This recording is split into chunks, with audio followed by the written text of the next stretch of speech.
Now it's time for the Rob Johnson Sports Show, presented by the Legacy Maker Sports Network.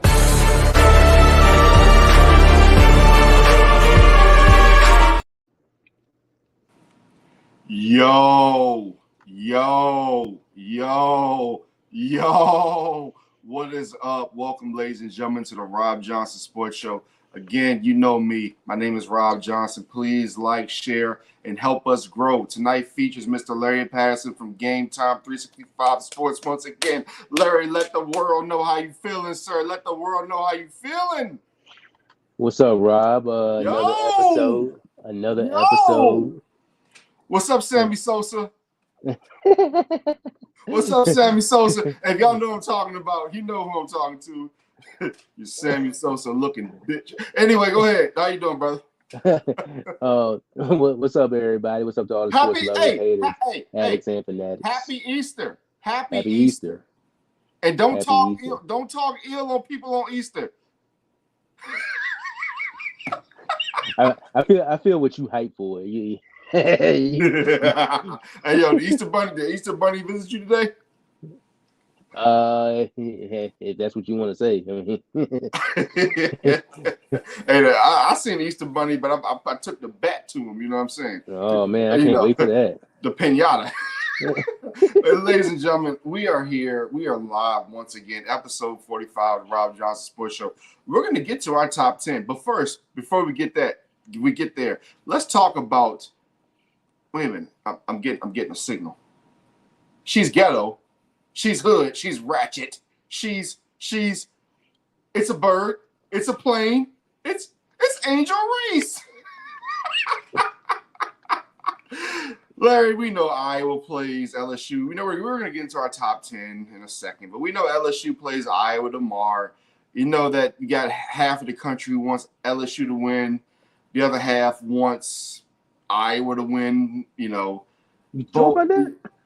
I mean, listen. I think a good portion of most portion of the country wants Iowa to win, and then you got the other half of the portion of the country that wants LSU to win. We know what side we're on. Oh, but, okay, I got you. So, Flau'jae Johnson, her dad, who was unfortunately murdered back in the early 2000s, he was a rapper himself. It was like his daughter. But it's not everybody that's like us that wants LSU to lose. There's people out there that was like us who, like guys like us who, they want LSU to go down. And it's unfortunate, because when they go in the offices on Mondays and Tuesdays, they go around their coworkers and they're like, oh, how am I gonna talk about this LSU game? Oh, that Angel Reese is such a thug, and I can't say how I really feel because I'm making $35,000 a year. They gave me a company car, a Toyota Corolla, and I'm feeling good about life. So no offense to Toyota Corollas, but I mean, hey man, listen. Let me get serious. Well, I am being serious. Tell me how you feel about this whole thing about it coming all the way back around again, where the tension is so high between LSU and Iowa. And if people think by this time it's not racially motivated, God damn it, it's racially motivated. Stop lying.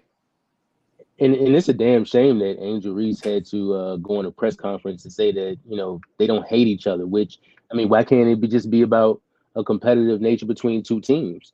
You know what I'm saying? But it's going to be a big time matchup tomorrow. It's going to be a movie. The popcorn is going to be set. I think this is a matchup this is a matchup that a lot of people wanted, and I'm here for it. I mean, so what do you think about the people who don't like Angel Reese? They say she's hood, she's ghetto. Listen, I think the other day she kind of went a little bit overboard when it came to talking to the coach because she could have gotten her team a technical foul. Luckily, she didn't. But what do you feel, man? Like, you think about the people who just want to keep going in on Angel Reese. I mean, listen, you can critique all you want to, but some of the things are kind of overboard, And just haters, man. Sometimes you just got haters out there. You don't want those haters. Just do not want to see Angel Reese win. That LSU team win. And think about how historic it'll be if that team went to the national championship game and won the thing again. Yeah. And a lot of people don't want to see that. You already touched on it. How they think that they're ghetto. I think people Also don't like how Flage was, how she's so competitive and how she's so passionate about the game and about winning and it's I guess it's their own way of doing it. And why can't they celebrate their own way of doing it? Everybody else is doing it their own way. Yeah. So Yeah, most definitely, and I want to read something from a guy. I'm not going to say his president's name. You may occasionally tonight I'm going to say a guy. I'm not going to say his name. I'm not going to give him any fruition. But I'm going to say a guy. the Sammy Sosa dude you was talking about. Yeah, this guy says Angel Reese is ghetto and has no class. Unfortunately, our black society is under the impression the end justifies the means, which is actually how Caucasians powers above want us to behave. Well, ladies and gentlemen, here's the thing that everybody needs to understand. And Mr. Larry, we're about to go off tonight. This is what pisses me off more than anything, right? I keep hearing about all this ghetto societies and all this other stuff, right? Do you remember about 20 years ago when rap music was revered? I mean, not revered, but people just hated it. Society said it was so bad, rap music, this and that. Every time you watch a commercial, Larry, what do you hear? Can you explain me? What do you hear? Rap music. What two artists were just at the Super Bowl a few years ago? Would that be Snoop Dogg and Dr. Dre? Oh, right, the same Dr. Dre who they said hit a woman. The Snoop Dogg who rolls with 20s. I can't say the words because that's illegal. I can't implement nobody. But he's what? 10, 20, 5, 10, 20. Oh yeah, do your research. You understand what I'm saying? The dude who's always wearing a certain color, he's probably one of the big reasons that kids wear the little colors pants and shirts. That's pretty ghetto. That's the hood. But here's the thing, and the thing that pisses me off the most, Larry, there are a lot of people who don't look like me and you who are from the hood themselves. Right? Mm-hmm. So it's like when I hear people say ghetto, I think if they said ghetto for all, I would understand. But I think sometimes, Larry, they mean ghetto for one. It's like when you look at the statistics for food stamps when they put it on TV. Hey, listen, I'm sorry. I'm just going off what Mr. Ghetto was saying here. I'm going to call him Mr. Ghetto. Mr. De Ghetto. You remember from Fresh Prince? Mr. De Ghetto. Raphael de la Ghetto. Raphael de la Ghetto. Brother. See, mostly you have people who are on other sides who take food stamps. But when you watch TV, you see mostly people like us. But that's not the statistics. It's not true. Yes, is there crabs in the barrel mentality? Do we have things we need to fix in our own community? Yes, we do.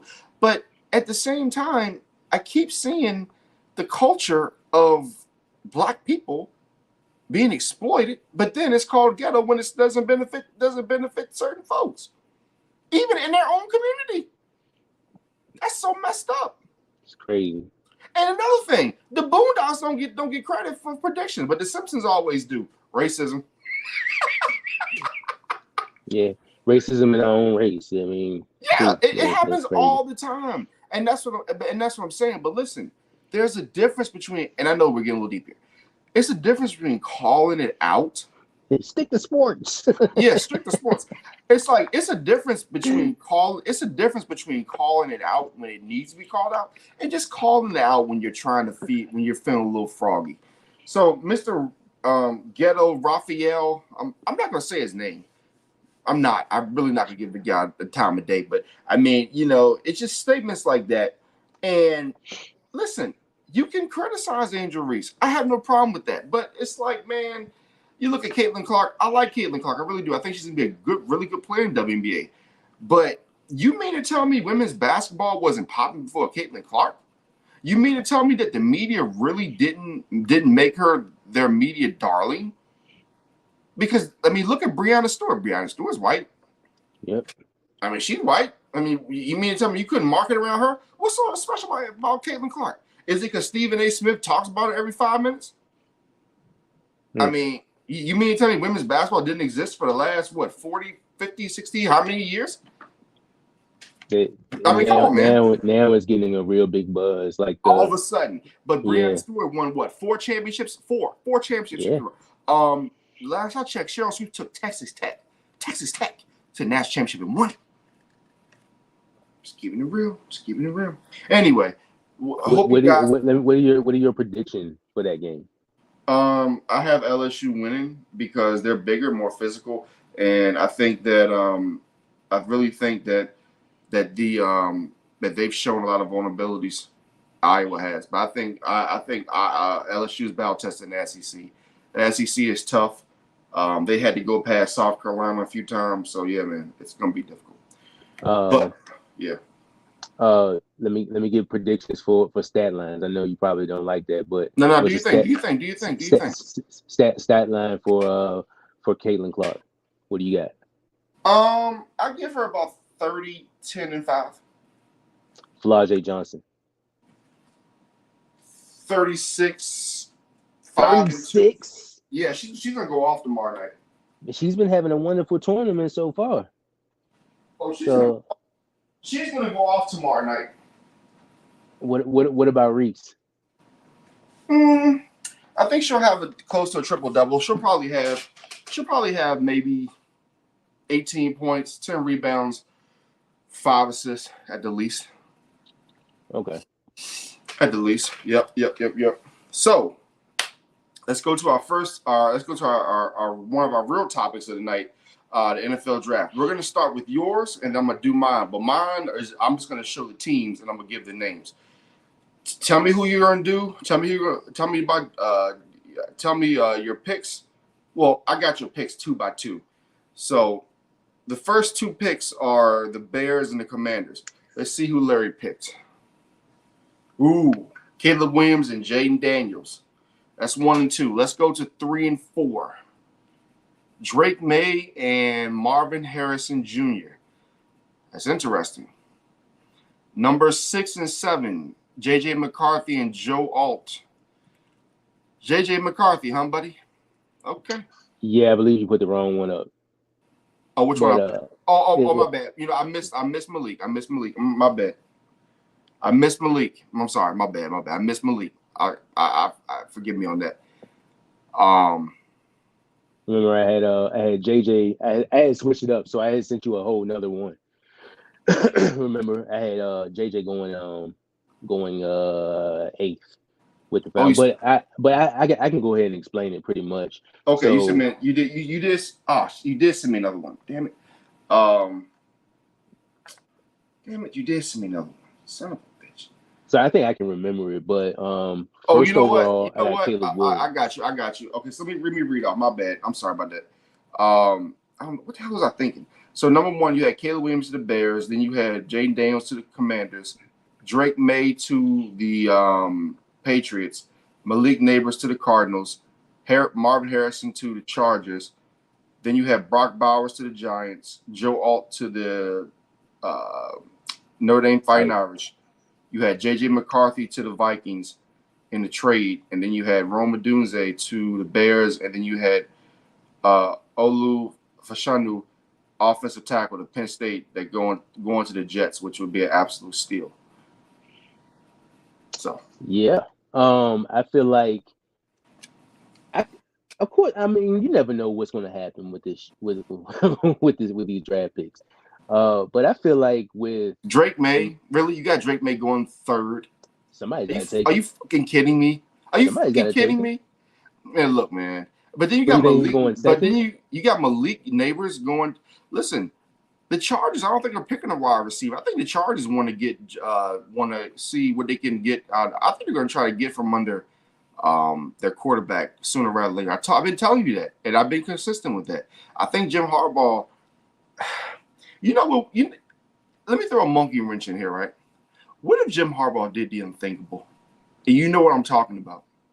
What if Jim Harbaugh did the unthinkable? What's the unthinkable? What if he drafted J.J. McCarthy at 5? What if he did some craziness like that? I'm serious. Listen to me. I mean, I'm not doubting him off of it. Yeah, but listen though. Here's the crazy part. I've been thinking about this for the last week, right? Something's going on. Something's not right.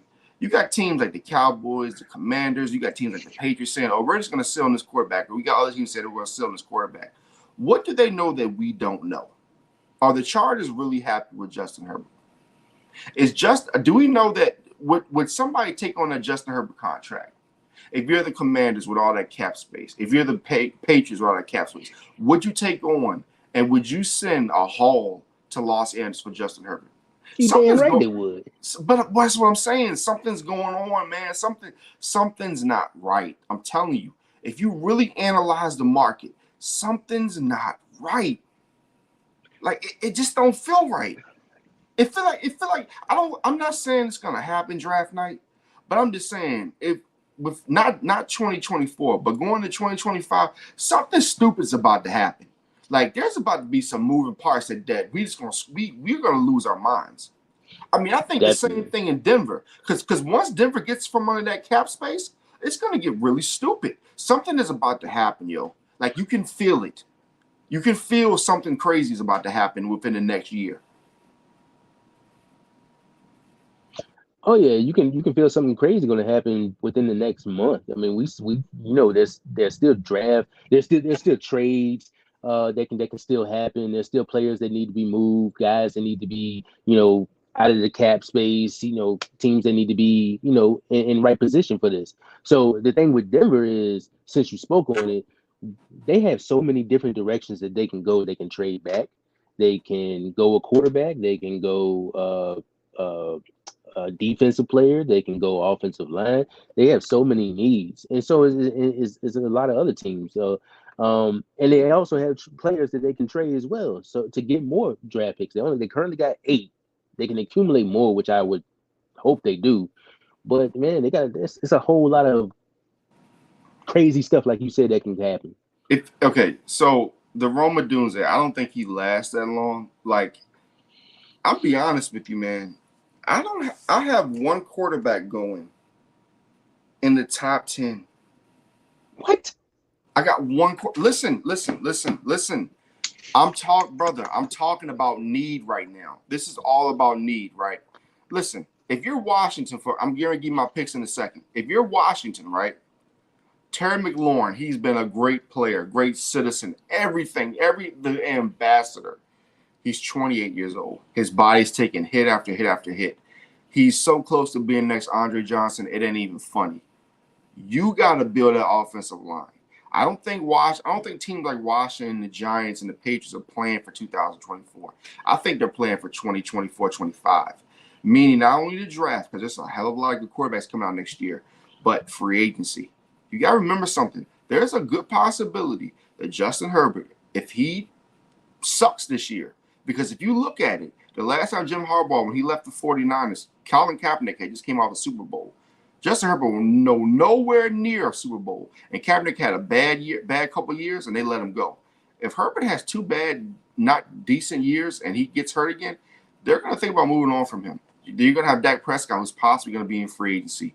You possibly gonna have Aaron Rodgers in free agency. Even at 41, there's gonna be some crazy team like, I don't know, the Minnesota Vikings, who could repeat history all over again and bring him in like they brought in Brett Favre. We saw what happened last time a Packers quarterback went to New York. And then went to the Vikings. Exactly. And you know what I mean? And then here's the other wild card that nobody's talking about. We're going to get to this topic in a few minutes. Trevor Lawrence. The Jaguars were 7-1, 8-1, 8-2. Didn't even make the playoffs. Lost the division to the Houston Texans. If they stink it up and Trevor Lawrence does not prove that he's that generational guy that I thought and said he was going to be, there's a possibility he will not be in Jacksonville. And just remember, when he got hurt last year, when Justin Herbert, not Herbert, but when Trevor Lawrence got hurt last year, they didn't even have a cart for this man. I know high schools that have carts. I remember that. They limped this man off on the field. So yeah. But let me give you mine. All right. So number one. So at number where's my whole graphic? Yeah. So at number one, why is that like that? So number one, we had the Chicago Bears. I had Caleb Williams. At number 2 for the Commanders, I had Olu Fashanu, offensive tackle for Penn State, because they need offensive line help, right? At number 3 with the Patriots, I have them taking Marvin Harrison. I haven't taken Marvin Harrison Jr. for this simple reason. they're building towards Shador Sanders possibly or Quinn Ewers.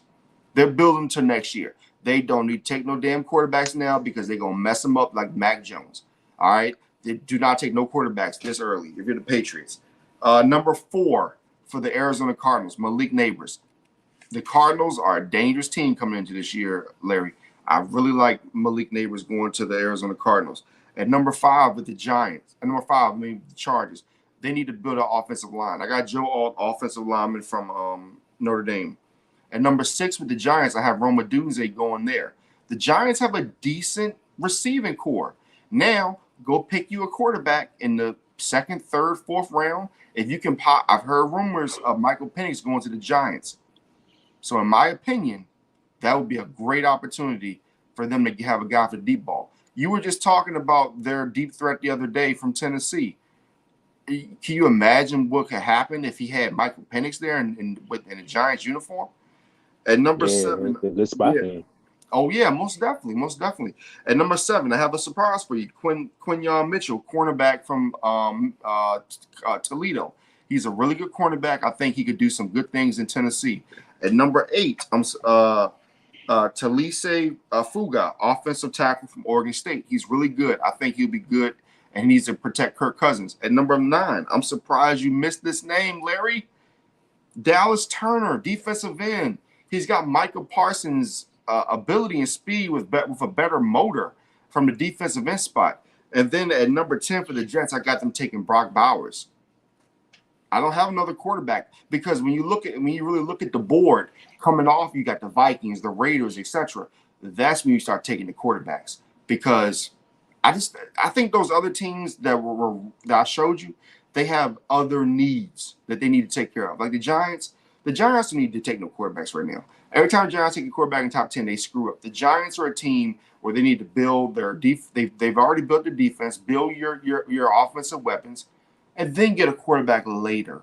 You don't need to be picking another Daniel Jones in the top 10. We saw how that went. That front 7 gonna be nasty. That front gonna be nasty. Oh, that's what I'm saying. And that's when the Giants usually win, is when their front is nasty. So yeah, definitely, yeah. So that's how I feel. I mean, I'm not saying I don't believe in this quarterback class. I do believe in the quarterback class. I'm just saying you don't have to go top 10, Larry, to be effective. Sometimes you can go top 10. Patrick Mahomes went in the 10s. You know what I'm saying? Deshaun Watson went in the 10s. It's okay. Lamar Jackson went 32. I mean, if you perform well, you're going to get paid regardless. But I think these guys, it is so critical with fit. Like a guy like Drake May, he does not need to be playing year 1. Maybe not even year 2. He needs a red shirt for like 2 years. And then I think he can be effective. I understand what you're saying. However, who is the Commanders' current quarterback? Who is the Commanders' current quarterback situation right now? You're playing for 2025. You're playing for 2025. Who is their quarterback right now? It doesn't matter, Larry. It doesn't matter. It doesn't, Larry. It totally matters. You mean to tell me that Commanders fans are going to be sitting here paying tickets to see Marcus Mariota and Jake Fromm? Larry. You mean to tell me that? Larry. This is the problem with Commanders fans all of these years. This is the problem with Commanders fans. They're not patient enough. That's their problem. They're not patient, dude. Like, I don't understand. It's like you got a new owner in there trying to do new things. Be patient. Because we already know what's going to happen. We know what's going to happen if they pick Jaden Daniels and they don't have anybody to protect him. What's going to happen? Where the fans going to start saying? They're going to start giving us these lazy-ass RG3 takes. Oh, my God. He's RG3. Why did we pick him at number 2? He's RG3. And we already talked about the history with certain quarterbacks for Washington anyway. If you're Jaden, let me tell you what's going to happen. Let me tell you exactly what's going to happen with the Commanders, right? They're going to draft Jaden Daniels at number 2, and they're going to pick some hotshot quarterback in the 3rd round who should have been in the 1st. It's like, come on. They did it with RG3. They went and got Kirk Cousins. As soon as they picked Kirk Cousins, you know what I did? I did this. I said, "Oh, I know it's about to happen." They do it, bro. I watch their game, all their preseason games all the time, and when the backup does well, oh my god. I mean, that game they played against the Ravens in the preseason, you would have thought that was a damn Super Bowl. And only one team got even remotely close to a damn Super Bowl, and that was the Baltimore Ravens. The Ravens don't even got a bridge no more. They don't even matter. You know what? They can take boats. The Commanders got all the bridges, they got all the boats, they got all that stuff, and they can't even make it to the promised land. You understand what I'm saying? I understand what you're saying, brother. Shit, don't make no But sense, man.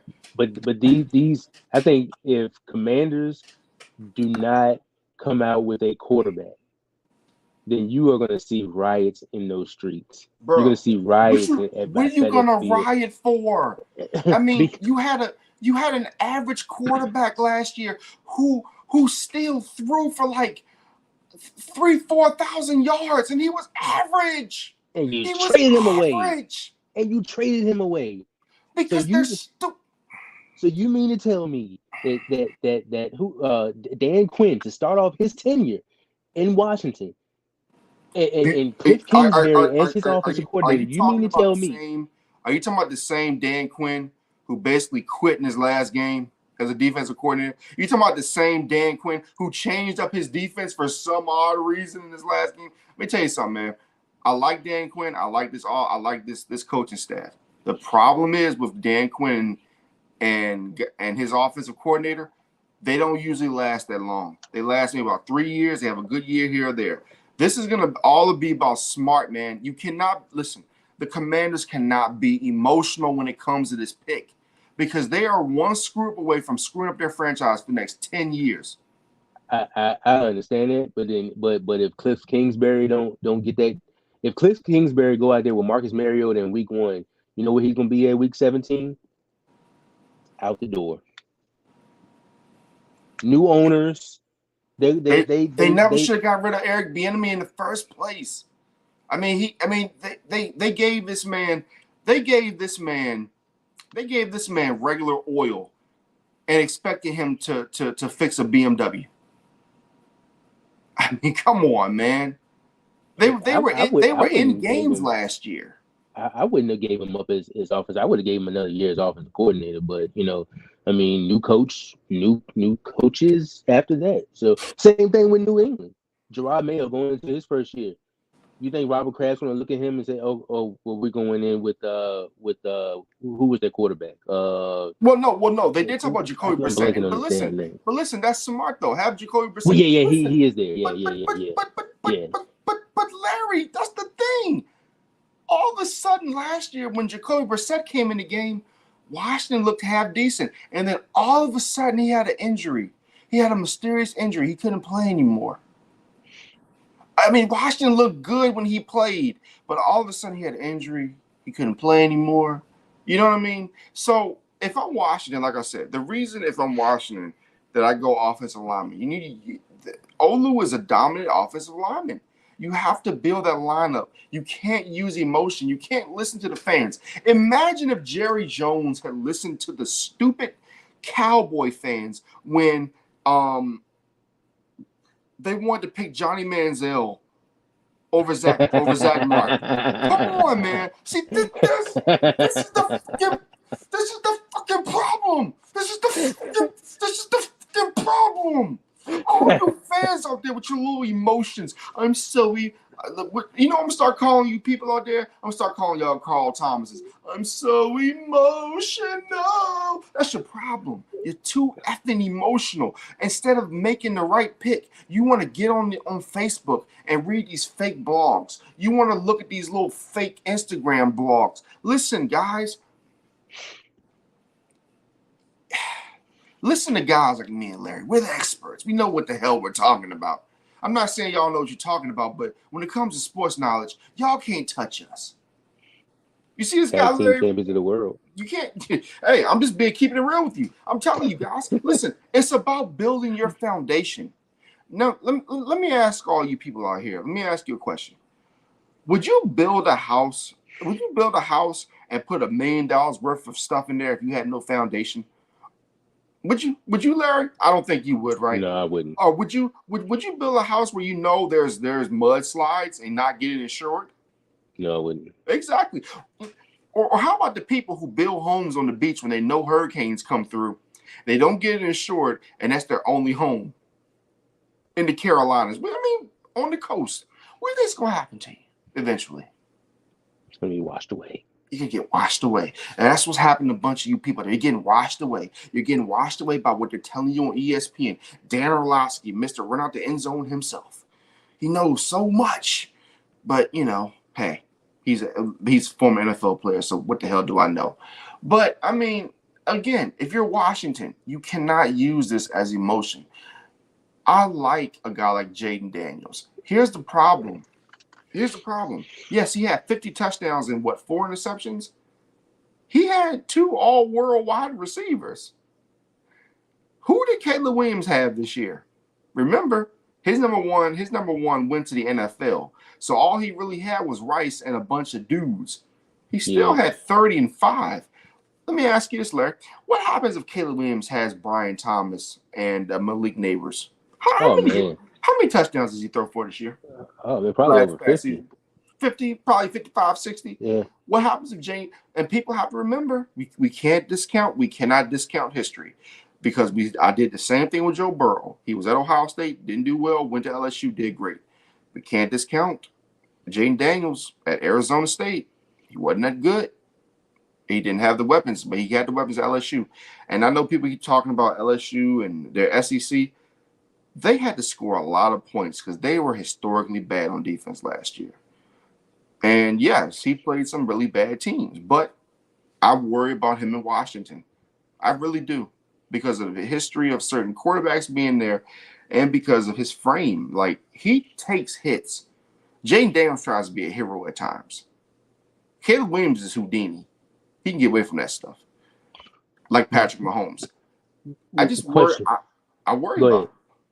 Question: What offensive? Didn't they sign some offensive linemen, or they signed their own offensive linemen in the offseason? They signed Tyler Biadasz from Dallas. Washington did. He's good, but he can be beat. I think they signed another one as well, another guy, and you know, of course, the free agents signings they made, but I'm just not a fan. I told you I'm not a fan of free agency, for one. Yeah. And number 2, because I need to see are the players going to be cohesive. And we've seen Dan Quinn. I mean, we've seen his story before. I mean, he had Kyle Shanahan, and you know, they did well for a while. Then they went to bed. The new offensive coordinator, he did decent in Arizona. Then he went to bed. I mean, come on, listen, man. I like Dan Quinn, but his track record shows us that he has the inability to be consistent for a long time. And I think that because Dallas didn't give him the head coaching job, I think that he thought he was going to get the job last year. And I think that he knew coming into the last home playoff game, he wasn't going to get the job anyway. Jerry was going to ride with Mike McCarthy. So, I mean, you think he just blew the game? I'm not going to say he blew the game, but but I will say this. You remember when the Raiders played the Buccaneers in the Super Bowl? Mm-hmm. And you remember when did you remember when Callahan tore the script up? They love calling the script, but he tore the game plan up on a Friday.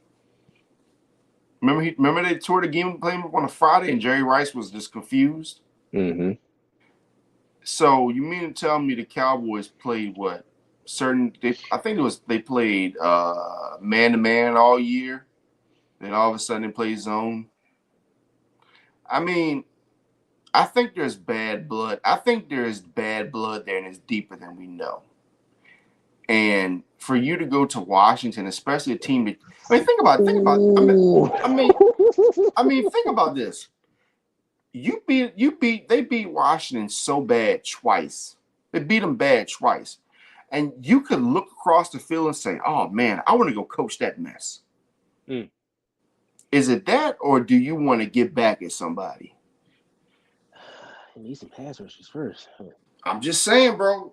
I mean, hey, you know you you play well all season, and all of a sudden you're giving up a wide open here, wide open there. I'm just saying. And my question is, and we've seen Dan Quinn before.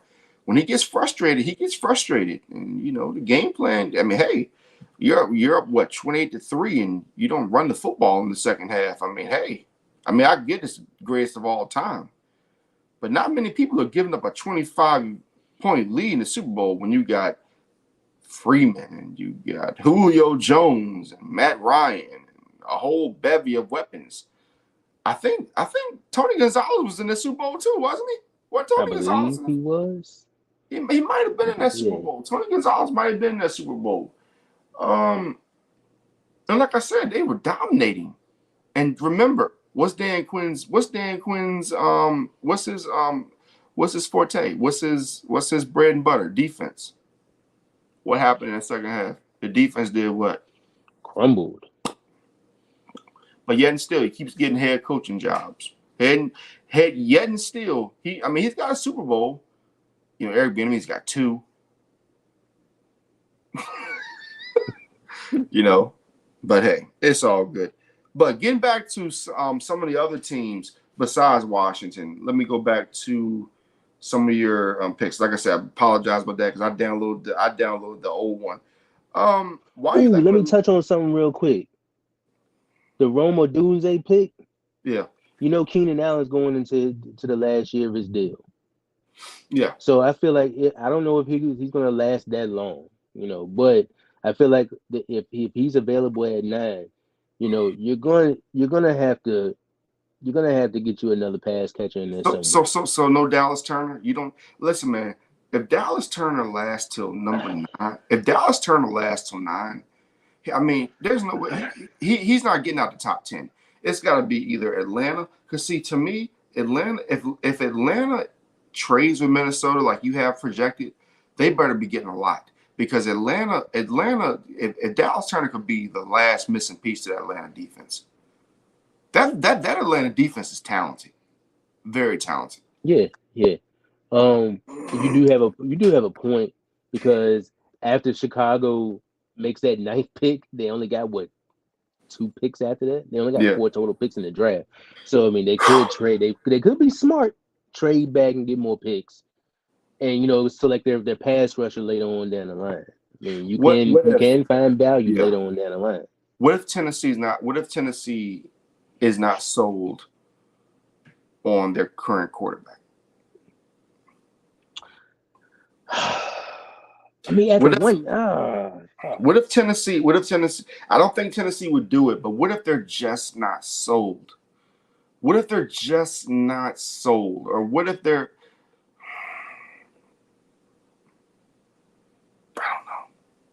I don't know, man. I think they're gonna go in with this. They could select, if Spencer Rattler or Joe Milton is available in the 4th, 5th, somewhere around there. Yeah, I think they could take a chance just in case it's like we're not sure about Will Levis, okay. or just in case he gets injured. Let's get some insurance in here. All right, so you have the Penn State Olu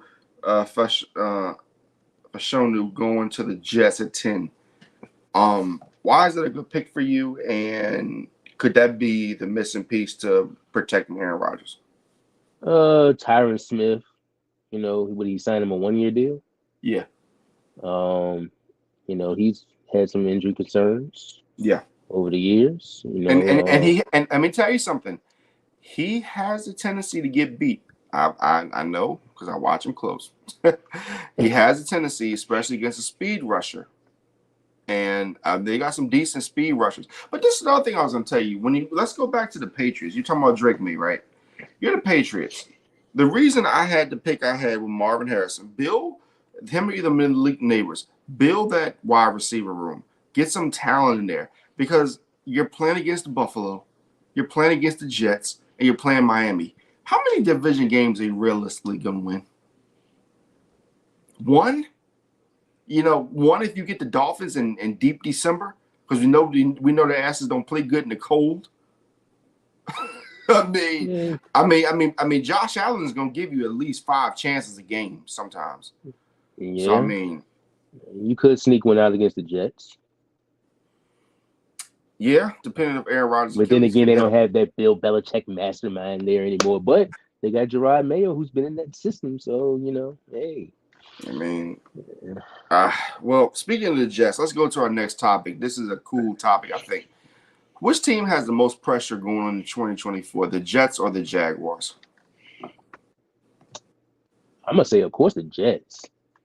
I see why you picked the Jaguars. I was looking at for you maybe to pick Buffalo in that situation. Well, see, I can't really pick Buffalo because, see, the thing is, again, Buffalo and Dallas are in Cap Hill, and they really can't sign nobody. But the only team they talk about is Dallas. I don't get Yeah. it. Like that's all they talk about. They don't talk about Buffalo having to get rid of everybody. I guess because Buffalo is the lovable losers. Yeah. So I'm gonna say the Jets. Now both teams do have pressure on them, especially when you spoke on earlier with Trevor Lawrence. Mm-hmm. If he does not win some way this year, like it could affect his extension down the line, or a roster spot for next year. But I'm gonna say the Jets though, because with the Aaron Rodgers, trade, he got hurt last year, um, missed the whole season, so now he's back for another year. You bring in Mike Williams on a $15 million deal. I 15 million for 1 year for a player that's been hurt multiple times in his career, Mm-hmm. year-ending injuries. You bring in Hassan Reddick. You just bought him in. What was it last week? Yeah. I think it was Yeah. last Thursday, Friday, something like that. Yeah. Yeah. So Yeah. Yeah. you add this pass rushing ability on that side that he can help Will McDonald, who was a what was that, second round pick last year? It was an early round pick. Yeah. So Yeah. you can help him out. You can help him out. And then Isaiah Oliver, a good slot corner. You got 7 picks in this year's draft, 2 inside the top 100. You traded for Morgan Moses. Tyron Smith. You signed him. So um, it's a lot riding on this Jets team, Yeah. and those draft picks got to hit. Well. See, the thing is that I feel that there's pressure on the Jets. Yes. Problem is that Aaron Rodgers is still loved universally, and Aaron Rodgers, for everything about him, he is the type of guy that he's had some goodwill in the league. So I don't think people have too much to say about the Jets, especially. I mean, they're going to give the Jets a pass this year anyway. If Rodgers comes back and perform well, they'll give him the excuse and say, "Oh, he popped his Achilles. He's 40 years old. Let's give him to next year." Blah blah blah. They'll give him the excuse. Now, speaking of free agency, the Jacksonville Jaguars got all the way to the NFC AFC divisional game last year. They have the chosen one in Trevor Lawrence. But you know what his numbers were, Larry, this year? 21 touchdowns, 14 interceptions. Mm. That's not generational. I remember a guy in Dallas had 23 and 15, and everybody damn near lost their mind. So let me go through these things, man, because this is very important. So week 1 they beat the Colts, they lose to the Chiefs. Week 2, okay, 17-9. I'm not too upset with that. Then they lose to the Texans 37-17. This is how we knew that the Texans were for real. In this game, CJ Stroud 280, 2 touchdowns, no picks, right? Then you beat the Falcons, who have no quarterback. They beat the Buffalo Bills at Buffalo. Well, It was London. it was an overseas game, but still they beat the Buffalo Bills. Trevor Lawrence had 315. Josh Allen had 359.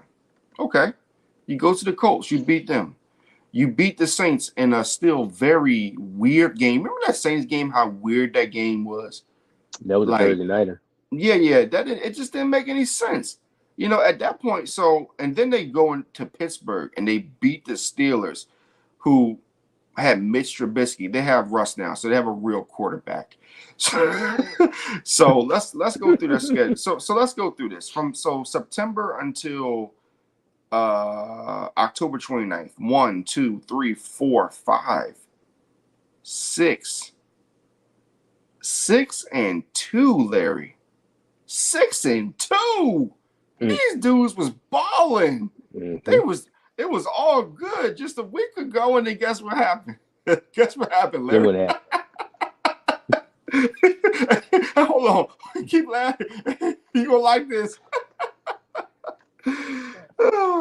Week 12, Sunday, November the 12th, 2024. They got 23. They got absolutely obliterated by the 49ers, 34-3. Damn. Came on the East Coast. Man, see, they were just balling a week ago. You know, they was up in the Lexus. They had all the bricks in the trunk, and now they sitting in the county with no bail. Should have listened to what Jay-Z said, you dumbasses. That was that game that the 49ers supposed to come on the East Coast and have a little trouble, but nah, they came over. And Trevor Lawrence, 17 of 29, 185, 2 picks, no touchdowns. Brock Purdy, 296, 3 touchdowns, no picks. Then the week after that, they beat the Titans. So now they're 7-3. They beat the Texans at Houston. They're now 8-3. They enter December. Damn, bro, I said 8-3, right? So they're 8-3 now. They're 8-3, and at this point, they're leading the division. They're balling out. And you got the Bengals without Joe Burrow. You're going against Jake Browning. You about to win this game, right? No, you give up 354 yards, 1 touchdown. Career game for the kid. To Jake Browning, yeah. Trevor Lawrence, 258, 2 touchdowns, 8 less pass attempts. Wow. Then you go to the Browns and you allow Joe Flacco to throw for 311 yards. In fact, here's the funny part. Joe Flacco, 26 of 45, 311 yards, 3 touchdowns, 1 interception. Trevor Lawrence, more completions, more attempts, 28 of 50, 257, 3 touchdowns, 3 picks. Ooh. So you had more completions and more attempts, and you had what? What was that? 50, what was that? 54 yards less? That's unacceptable. Then you go to the Ravens, and they come to you on a Sunday night, and they embarrass you 23-7. They just embarrass you. Then you go to Tampa, and you let Baker Mayfield earn his new contract. Trevor Lawrence was 17 of 29, 211, a touchdown, 2 picks. That defense is booty juice too. So. It was, but their defense has been good for years. But still, they paid a lot of money to their offense, though. Yeah. Then you play the Panthers. You beat them 26-0. Then you have an opportunity to make the playoffs in the last game of the season. And what do? You allow Derrick Henry to run for 153 yards on 19 carries, and you allow Ryan Tannehill 17 of 26, 168 yards, 2 touchdowns, and a pick. You had Trevor Lawrence. You had an offense. The Jets had effing Zach Wilson. What the fuck is your excuse? I'm talking to you, Jacksonville. Yeah, Duval. Shut this shit up. Talking about some Duval. I ain't got no issues with Duval, but what I do have a problem with is you guys are way too talented for this. There's no reason you shouldn't have won a division last year. No reason whatsoever. You got Trevor Lawrence. You got all these offensive weapons. Evan Ingram finally came into his own. Y'all can't do nothing with it. Y'all can't Duval. Y'all can't do nothing with it. You guys got talent. You got a generational quarterback in Trevor Lawrence. And what's going to end up happening? Trevor Lawrence is going to end up leaving Jacksonville. He's going to go somewhere and he's going to play better. The culture there sucks at times. And that's just the bottom line.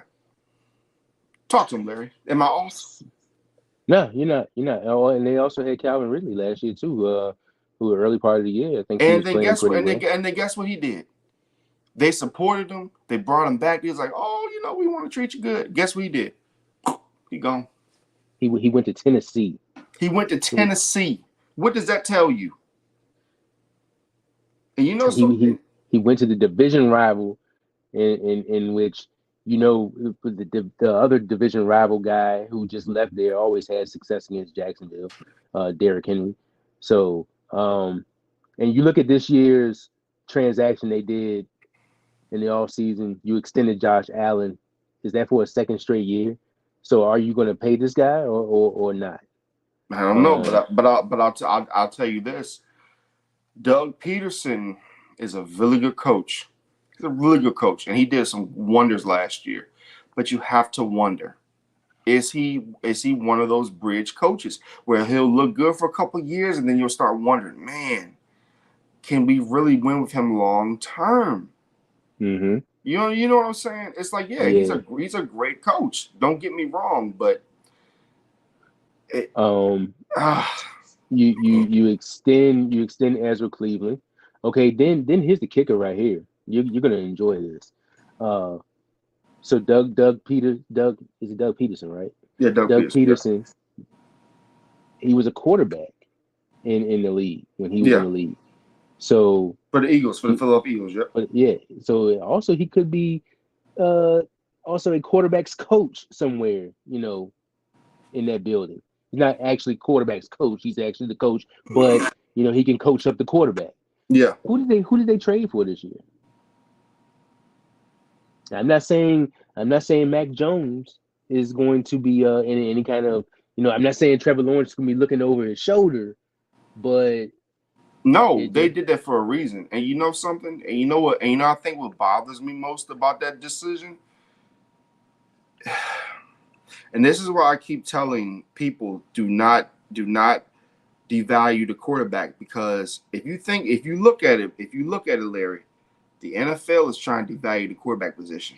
They're trying to do it, meaning they're trying to have these two quarterback systems. They're trying to make it so where after your fourth or fifth year, they can get rid of you and bring in a rookie. Mac Jones is cheap. So and if you look at Doug Peterson, when's the last time he had a backup who he could train and rely on? Philadelphia. Nick Foles. Nicholas Foles. I'm not going to talk about any parts other of Nick Foles. That's for Eagles and their disgusting minds. I still to this day do not understand what the hell was wrong with those people. Like I look at some comments online. I'm like, are you guys kidding me right now? You're really talking about another grown man like this? But you know what? Hey, again, this is sports. People are emotional. People drink a lot, consume a lot of salt and sugar, and then their minds aren't all there. But I don't think the Jaguars' mind was all there either when they made this decision. Because what happens the moment Trevor Lawrence gets hurt and Mac Jones comes in and plays well? Number two, you know who that? Number two, This is Doug Peterson's way of sticking to Belichick twice. He beat him in the Super Bowl with a backup, and now he's going to get his quarterback. And what happens if his quarterback starts to look good under him? Damn. Damn. So you mean to tell me that Mac Jones, who played under Nick Saban of all people, could not be successful in the NFL? Is that because you gave him a defensive coordinator as an offensive coordinator? Damn. Is that why you don't have a coaching job right now, Big Bill Belichick? Damn. Whew. And we know Nick Saban's got pull. We know Nick Saban's still got pull in the league. So I mean, yeah. So Trevor Lawrence. So I'm just saying, there's as we talked about at the beginning of this segment of this show, there are teams who would not mind their quarterback leaving out the door because there's possibly a Trevor Lawrence that could be free. And there are two teams in the NFC East, Giants, Cowboys, possibly the Commanders. Hell, they listen. There's no guarantee that Jalen Hurts is going to be great this year. They could get up under his shit too. I'm just saying. Listen, man, this is what I'm trying to basically saying the nicest way possible. In the NFL, especially now, not for long, is the truth. And the reason I say that is because this. Not only do you have these high schools playing more games in high school, they're playing year round, 7-on-7. They're going to be making them play 1,000 college football games now. These dudes ain't going to last until 32, 33. Right. You know what I'm saying? So these dudes' bodies, the days of Tom Brady playing till he's 82, that ain't going to work no more. Jerry Rice playing till he's 43, Not at people. all. No, it's not going to happen. So, I think the pressure is on Jacksonville. You got to protect this young man, and you got to develop him better because 14 interceptions and 21 touchdowns is unacceptable. Do you understand me? It's unacceptable. Yep. But at least with the Jets played hard last year, man. The Jets played hard. And poor Zach Wilson, I mean, first of all, why they drafted him that high anyway was stupid. But yeah, they're gonna give Aaron Rodgers a pass. Even if Aaron Rodgers comes out and sucks this year, they're gonna give him a pass. He's Aaron Rodgers. He's considered one of the greatest of all time. Blah blah blah. You know what?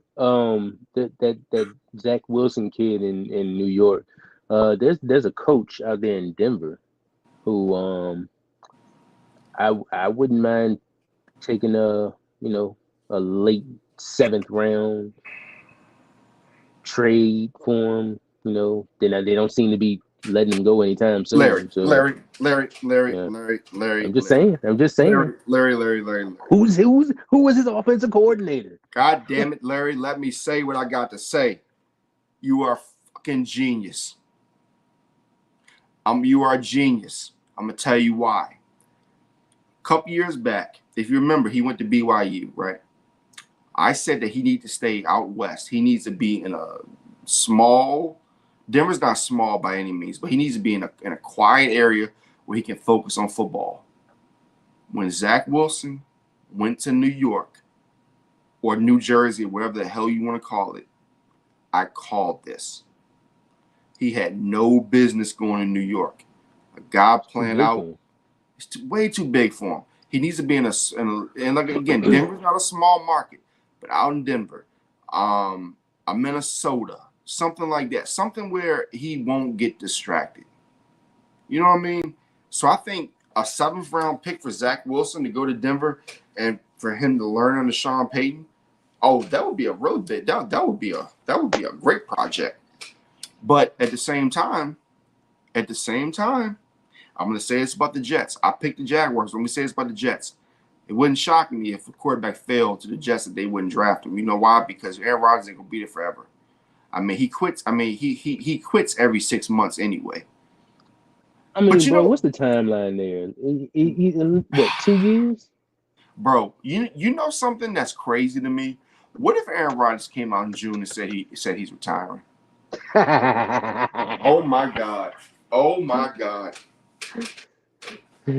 Because I wouldn't be surprised. Do you remember last season they said, "Oh, Aaron Rodgers might return from the"? Whoever was putting those reports out had to be really not. I was watching The Water Boy.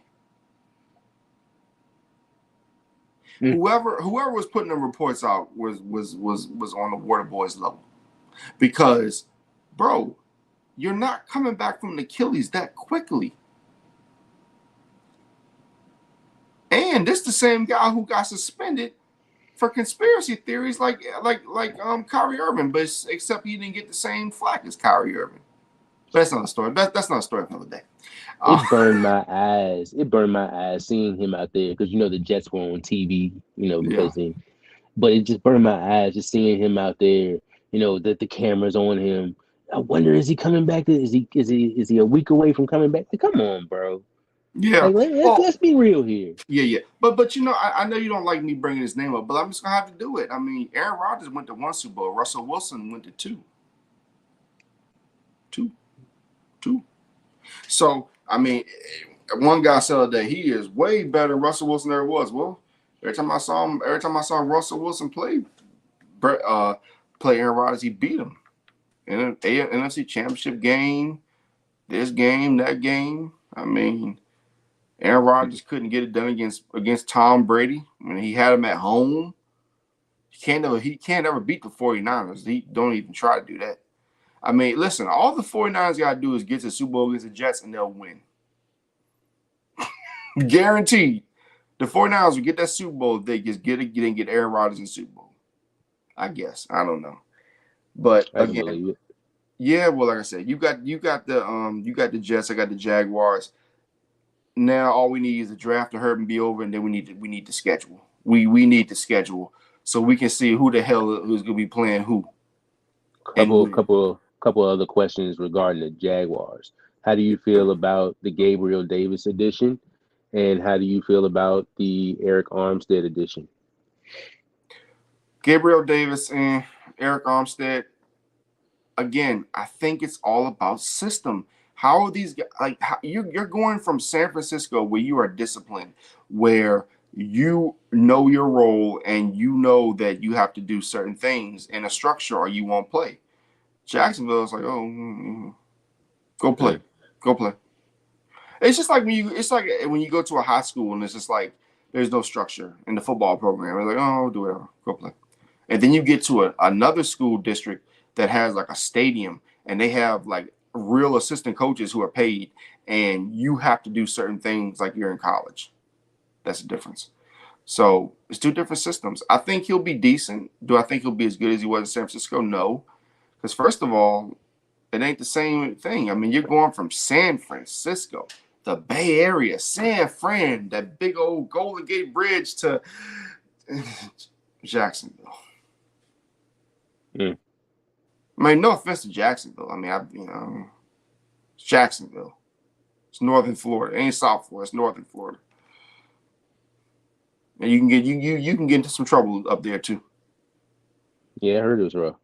Yeah, Jacksonville can get pretty rough. So yeah. Jets wise, what do you think Aaron Rodgers will do this year? Honestly.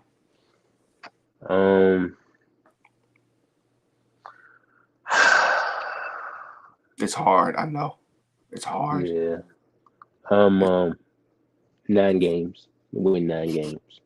It also depends on the health of Mike Williams. Can his body? I feel the run game will be good with Breece Hall as long as he stays healthy. You know, that's the biggest question for the Jets. Can they stay healthy? That's the biggest if. You know what? You know what the Jets should do? The Jets should start their own game show. If. Let's call it If. If, starring Aaron Rodgers and Mike Williams. What happens if they stay healthy? What happens if? Oh, shut up. Shut the hell up. All right, let's go to our next topic. Let's see. How many we got left? Oh, shit. This is our fourth topic. Then we're going to go to our Get Pissed No Holds Barred. 2 more topics. Let's go to this. I made this. Who is the worst fan base? Look at him. Look at old Sammy. Look at Sammy. He looks all depressed. What's wrong with Sammy there? Who is the worst? Looks like a Bronco fan. Yeah. I got an app and they gave me some options, so I picked Sammy here. Oh, Sammy. So, Larry, don't disappoint me. Please don't do it to me. Who's the worst fan base? You really want me to do this to you? I hate to you know do what this to you know what, Larry. Yeah. You know what, Larry. You know what? Go ahead. Go on the solo. I'm walking away. I don't care anymore. I don't have a problem with the Cowboys. You know what? I don't have a problem with the Cowboys at all because every time Denver plays them, I mean, we beat them.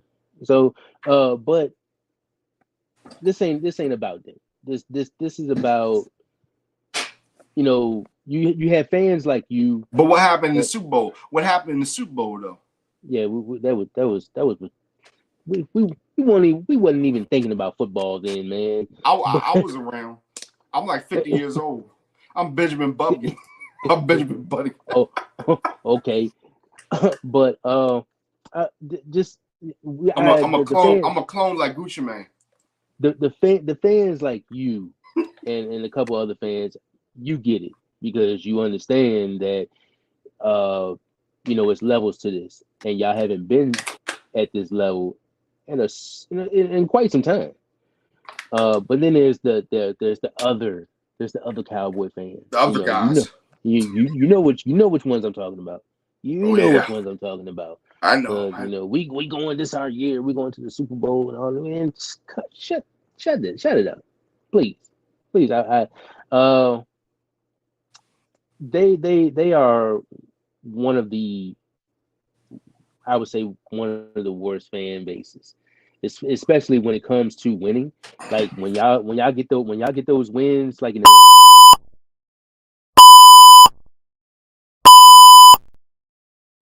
when y'all in the middle part of the season and you're I had to winning hit you nine with the and ten, sensor. yeah, and winning 9 and 10 games, and it's like, man, y'all feeling real good. We're gonna win the East, and then Say something else. Say something else disrespectful about the Cowboys. Say something else. I ain't want to get censored.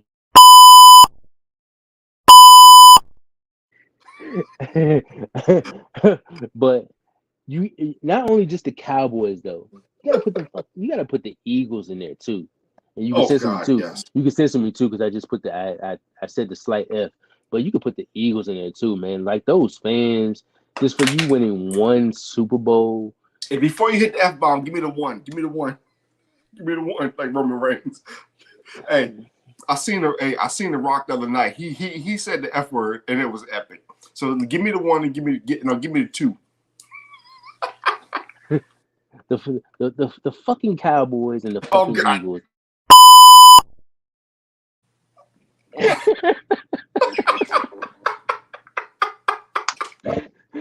but Cool, but man.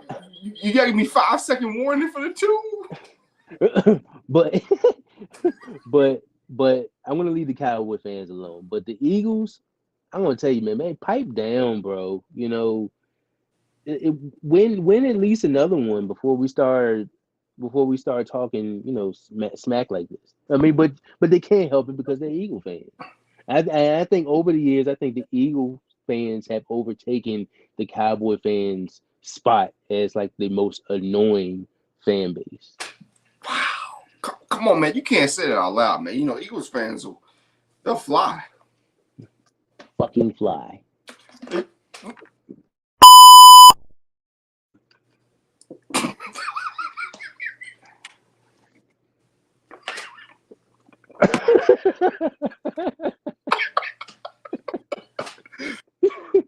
Okay.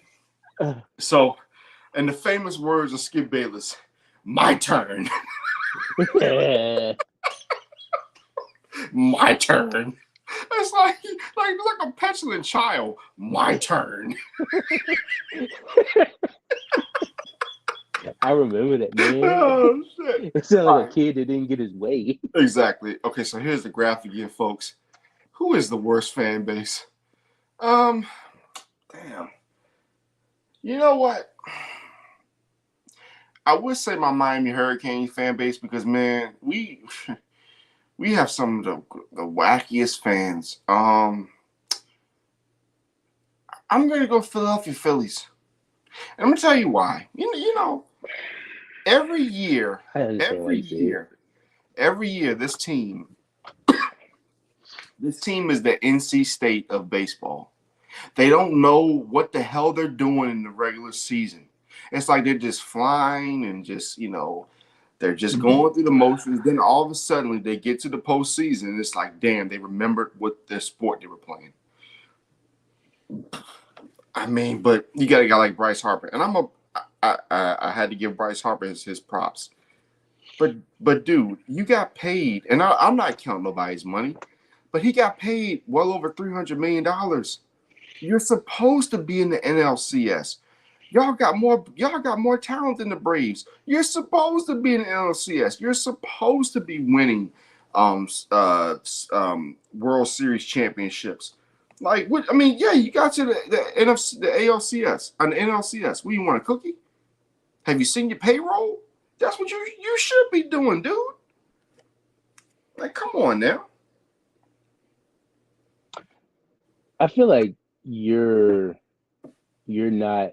By you being a Cowboy fan, and I understand because you're not a biased fan, like you very professional about it, but I feel like you don't you pay attention to the rivalries, but it's like you're not hard on those rivals. Like you respect the rivals, but it's like you don't go in on your rivals like I imagine that you would. I mean, no, I mean, look, man, listen, like the only time I go hard on my rivals is when I'm playing with CJ. And the only time I go hard on my rivals is when I got CJ in the 6-4 and we go into ballers territory.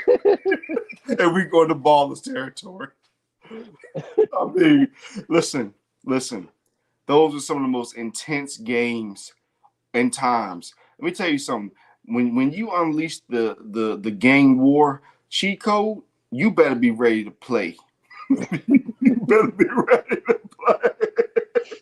But seriously though, like I mean, it's just like okay, so because honestly, man, like I don't look at the NFL or sports anymore as real rivalries.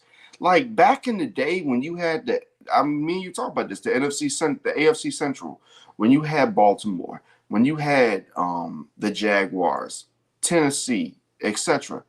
That was a rivalry.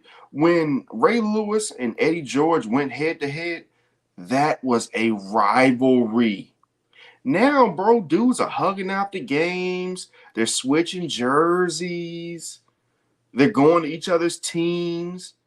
You got Saquon Barkley going to the Eagles. Mm, Bro, didn't Saquon just hit them up for like 700 yards in a game? hmm Not literally. I mean, of course, I gotta preface Yeah, that because it's people out there that would take me literally. But he yeah. destroyed them, and then he goes there.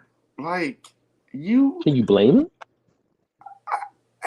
but bro, that never would have happened years ago. But you know what? When Jeremiah Trotter went, I'm gonna tell. That's why when Jeremiah Trotter said his son, he would never wear a Cowboys jersey even if his son was drafted by the Cowboys. I knew that was cap years ago because he went to the Redskins at the time and he got big money. And guess what happened? His career went from this to this. That's why I Mm. said fit matters. Fit is so important. But if his son went to the Commanders, he wouldn't feel that way either. I mean, he should because his career went into listen when he went to the Commanders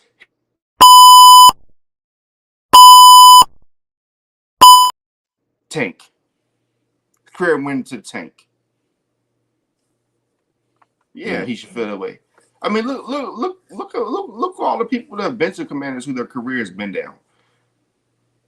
You know what I'm Very saying? true. Even you know what I mean. And like I said, I have nothing against the Commanders. I'm just giving the hardcore facts.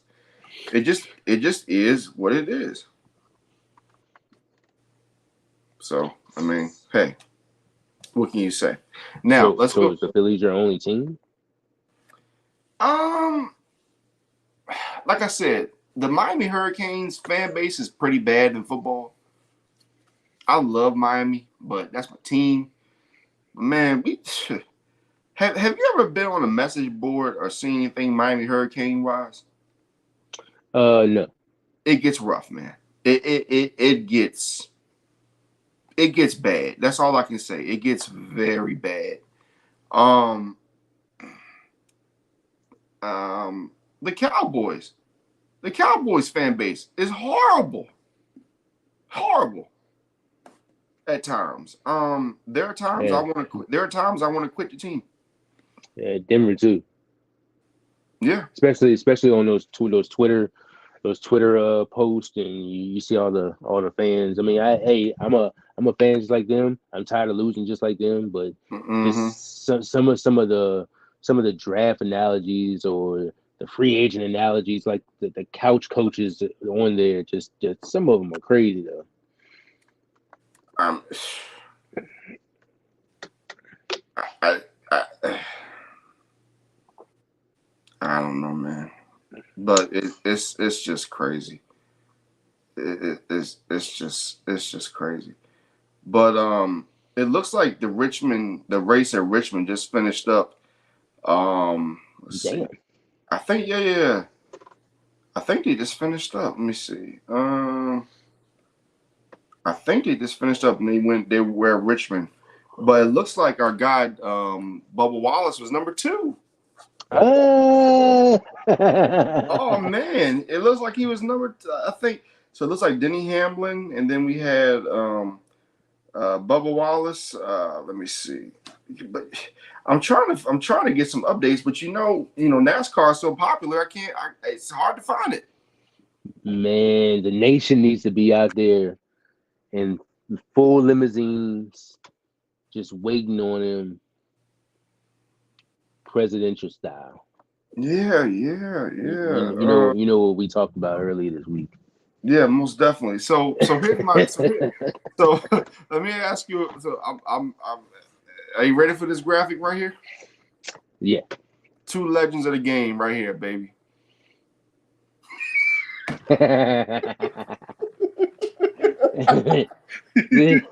Wow.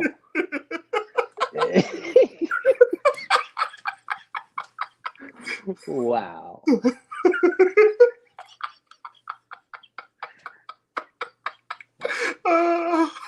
Yo, why does Bubba Wallace look like what's the dude's name? Why does he look like Ricky Bobby right there? He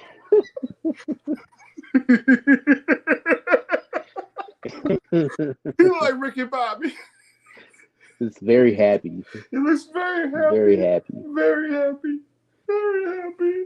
Like not an ounce of swag anywhere. No swagger. Wow. Absolutely no. I think the race is still going on. I mean, I'm not gonna say I don't care because I do because shout out to Beck Cunningham and Christina Rillo. They are covering NASCAR for us. My favorite NASCAR song is the one from Uncle Ruckus. Remember Uncle Ruckus's NASCAR song? NASCAR. Remember Uncle Ruckus wrote the NASCAR song, but he couldn't perform it because he was black. Bruh. I knew.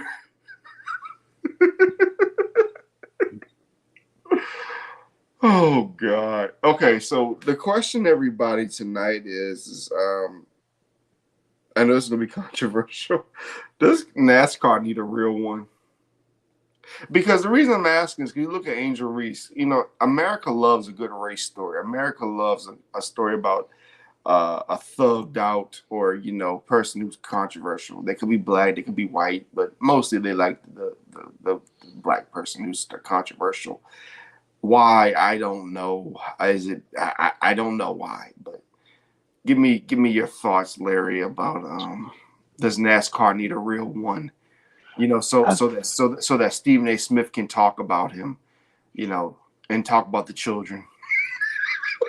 I feel like they do. I feel like they need at least I don't know how many fights happen in NASCAR a year. I feel like every year there's at least somebody fighting, a disagreement going on in NASCAR with some guy. I haven't been following NASCAR since Smoke left, since Tony Stewart left, and those Jeff Gordon days and the days when Kyle Busch. Tony Stewart's that dude, man.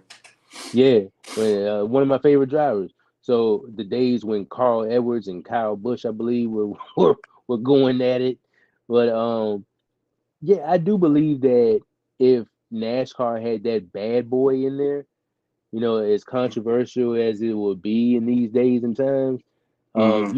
you do need that bad boy to come in there with his shirt off or his cowboy hat or chewing tobacco, talking shit, and you need that type of dude to come up in there.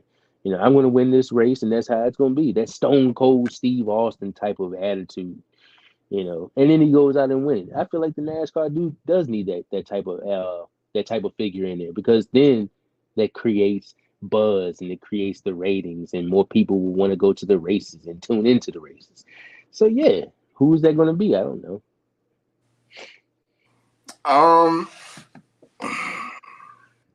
Steve Harvey. I mean, listen, Steve Harvey's been a guest show judge. He's done everything. You know, all he got to do. I mean, listen, that mustache can take him anywhere. DC Young Fly. Who else? Who else? Oh, 50 Cent. Yeah, 50 Cent drives fast.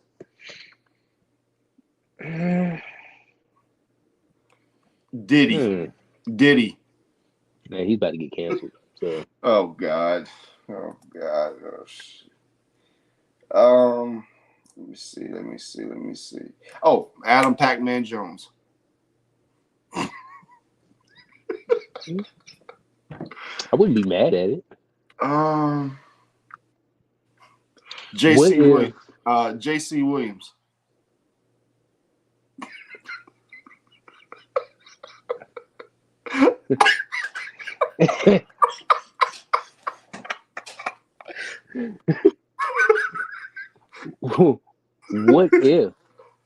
What if Nature Boy Ric Flair? Don't censor me. Don't.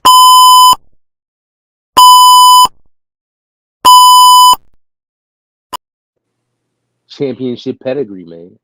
You know what? The words I just said. Did you just say the Nature Boy Ric Flair? Yes, the championship pedigree. Are you talking about that skeleton who can barely move in AEW? Let's go back though. Let's go back. Let's go back. Back when he was probably, screwing 10 women a night. Imagine him coming off of a Talladega race. Man, what you doing? An R&B song? This is what we'll do. We're gonna go back, way back in time. No, baby, no, baby. I can't sing.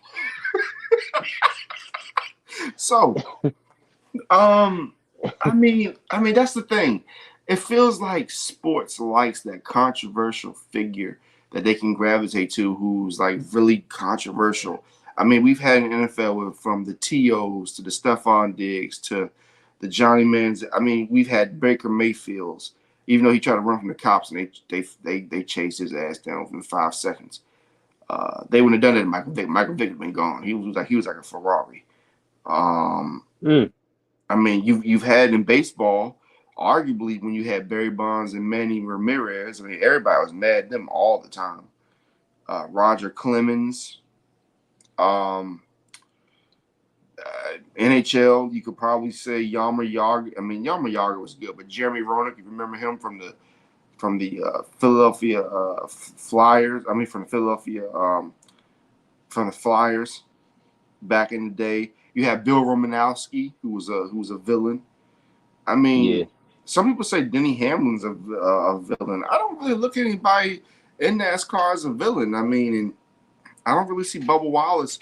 I don't see Bubba Wallace ruffling any feathers, even though he had the "I can't breathe," like he was Rod Wave. I can't breathe. Well, that was a serious situation, but still, I mean, you could tell all that was for publicity.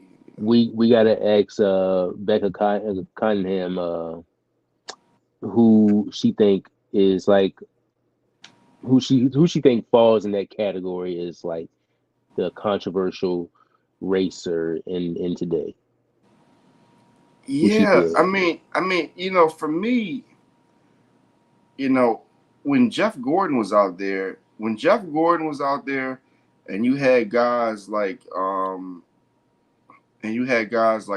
Dale. Okay, so when Dale Earnhardt died, it really screwed the sport up, right? And his son did not take the mantle well. No. His son didn't take the mantle well. So, you can't tell me. And for Bubba Wallace, I mean, what is there not to like? I mean, he's Bubba Wallace. He drives a 23 car. Michael Jordan.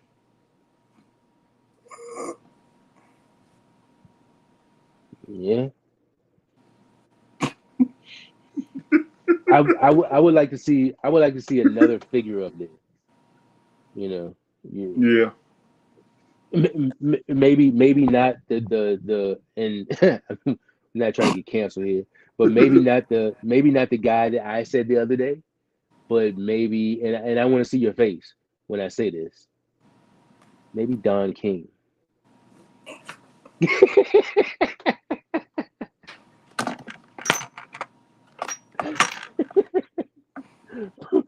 Promoting races, baby. Okay. How about this? Mike Tyson, a 10-race deal. He's allowed to punch you and bite you if he gets mad. Oh man, he's killing somebody, man. Can you imagine Mike Tyson? You're not gonna have a racer at the end of the race, man. Can you imagine Mike Tyson in a NASCAR? This motherfucker he's going 300 miles an hour. He's not even gonna follow the guidelines or anything like that, man. He's just gonna be just look, man. Look, he gonna be hitting crew chiefs. Man. He gonna be, yo, bro. They gonna have the cops on the actual racetrack. He gonna be going in circles. Remember that picture of him in the ring and you had the cops on the other side? Yeah. Yeah, it's gonna be something like this, and him in a racing suit. No, you know what he gonna do? He gonna race with his drawers. He gonna... Why I eat chicken wings? God damn. But instead of a couple of police officers, you're gonna have the National Guard out there. Oh shit! Come on, man! Come on, bro! Come on, bro! Be real serious, man. Come on, bro! Be real serious. Come on, bro! They're gonna have to have the National Guard out there after Jake Paul knocks him out in this fight that they're gonna be whenever the hell the fight is. Hey, you know what I want to add? You know what NASCAR should do? They should make Phil Farrakhan the Grand Wizard, the Grand Marshal for the day. You think they'll do it? Absolutely not. Ladies and gentlemen, boo! You, blah, blah, blah. Start your engines. This is for all you scared Negroes. Oh, how about this? How about they bring Dr. Umar Johnson in for the education department?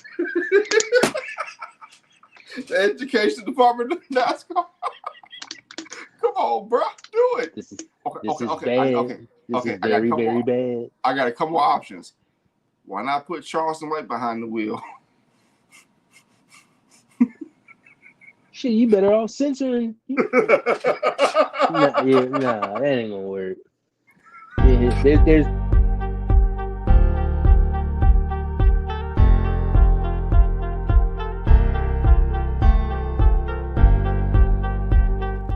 Why did I count down? Because, well, nothing makes any sense right now. You got so many women and babies out there. Nah, oh my God. That guy he doesn't need to be out there. Okay, so we keep talking about diversity, don't bring right? this guy back. We keep talking about diversity, right? Why don't we get what's the dude's name? I know who we could get to drive the car. Brittany Griner.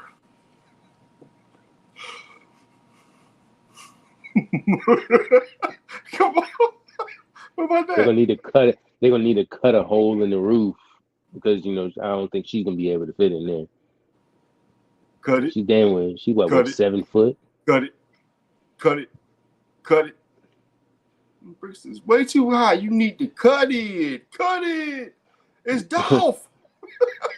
What's her height? She's like 8'7". She's like 8 feet. She's like 8 feet, dog. That ain't gonna work. Brittany Griner like 8 feet. if she stand on Kim Mulkey's phone book, she's at least 9 feet. Yeah. What about Angel Reese? What about Angel Reese? Oh man, she'll be canceled before the first race. Oh shit! Can you imagine?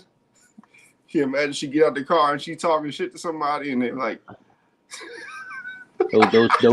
those folks be ready to get her Get her out. Get her out. I was about to. Well, I was about to cuss, but those folks be ready to get her up out of here, man. She wouldn't be able to touch the track. Ah, man. Okay. What if Jay-Z sponsored a car? Who would be his driver? Who would Jay-Z's driver be? Dale Earnhardt Jr. Memphis Bleak. Mm.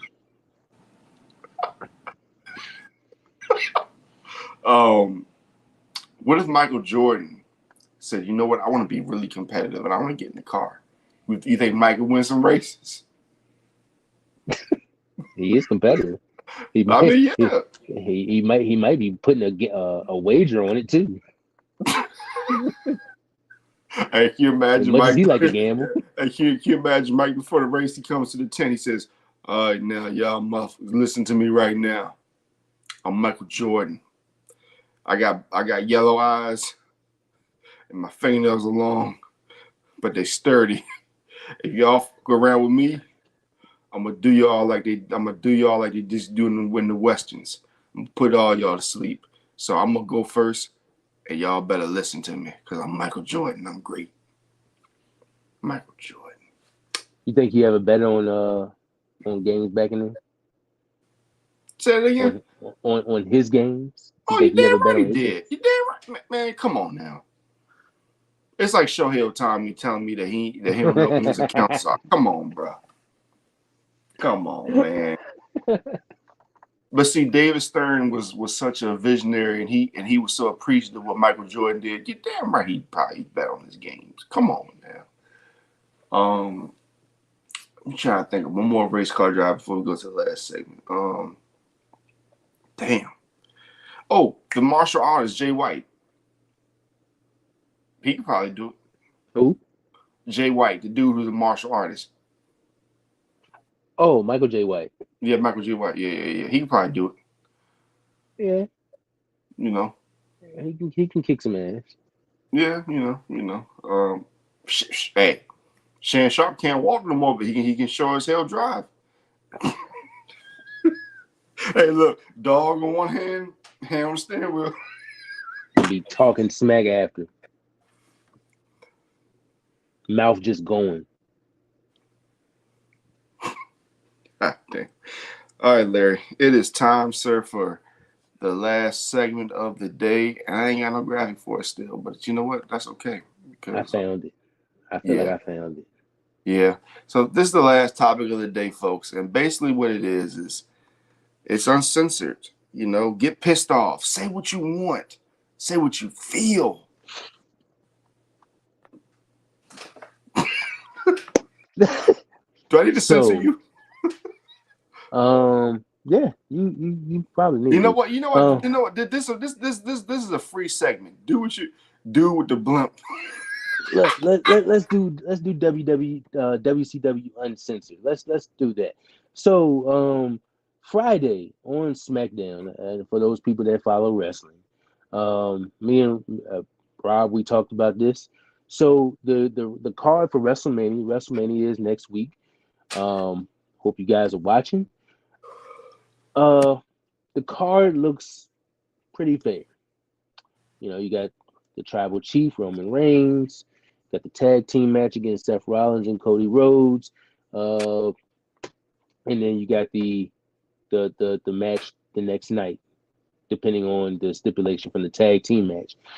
So the main event on SmackDown was what was it? Bianca Belair and Naomi. No, it was Bianca Belair. It's Bianca Belair against Dakota Kai. Bianca Belair against Dakota Kai. Dakota Kai. She's not even the same level as her, but whatever. Right, Dakota Kai. So then Naomi came out first. Why? And then because she's amazing.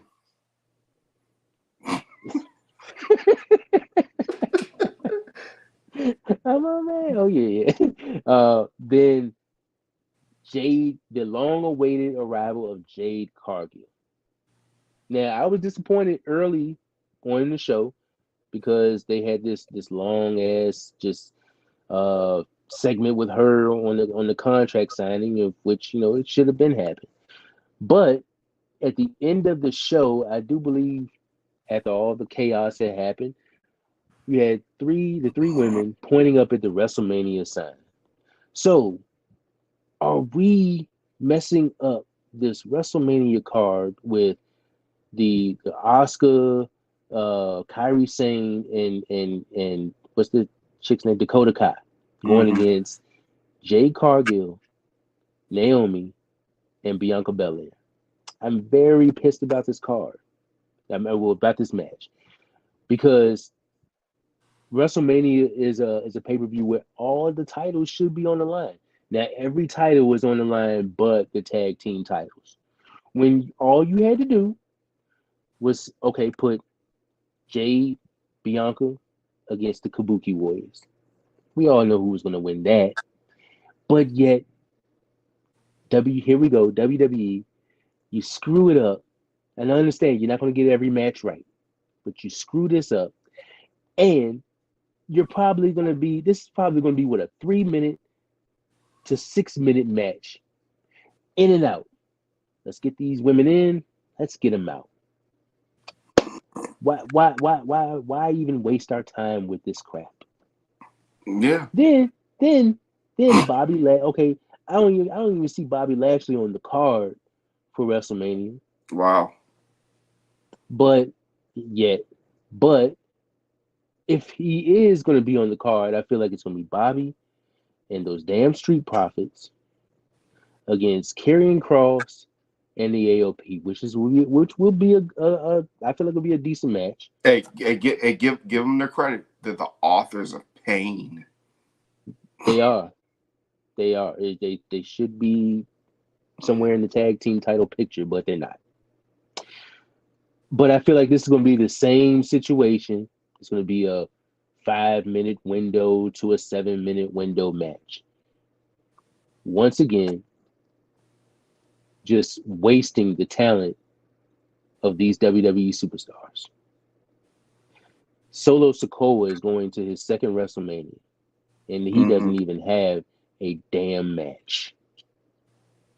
What in the hell is going on here? I seen you look up because you thought I was going to have to censor. What in the hell are we doing here? It's crazy, man. I mean, hey, at least the Rock's gonna be there, right? After he nearly killed Cody Rhodes last week. I love their ass kicking. Oh, you should be mad at Facebook when you say kick his ass, Rock, or whip his ass, Rock, and then they just... I can't be too mad for reasons I can't say, but well, ladies and gentlemen, it's my turn. Again, like Skip Bayless, my turn.